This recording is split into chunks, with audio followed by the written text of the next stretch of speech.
حادثة أن في بلد غربي ربما أو في ألمانيا أعتقد، حادثة أن طفل صغير لأول مرة ينطق، عمره 3 سنين أو يعني 4 سنين ما أدري، نطق أول كلمة نطقها لما أراد أن يقوم صاح يا علي.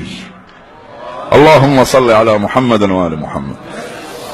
العائلة كلهم تعجبوا. مرة ثانية عادها، قعد مكان، قام هم كذلك، هاي أول كلمة، يعني قبل أن يقول ينادي أباه أو أمه مثلا، والعائلة كلها مسيحية مو مسلمة. تعجبوا على هذا، ودوه إلى الراهب، وهي قضية كتبت في المجلات أيضا، ودوه إلى الراهب مال المنطقة مالتهم، قالوا هذا نطق بكلمة احنا ما نعرفها. قال شنو الكلمة؟ قالوا له بهالمعنى يا علي، بهالمعنى. قال هذا قد نطق بشيء عظيم.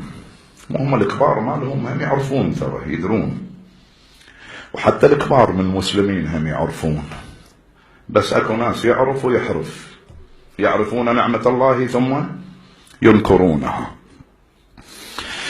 قال لهم لقد نطق بشيء عظيم، لقد نطق بما نطق به أنبياء الله.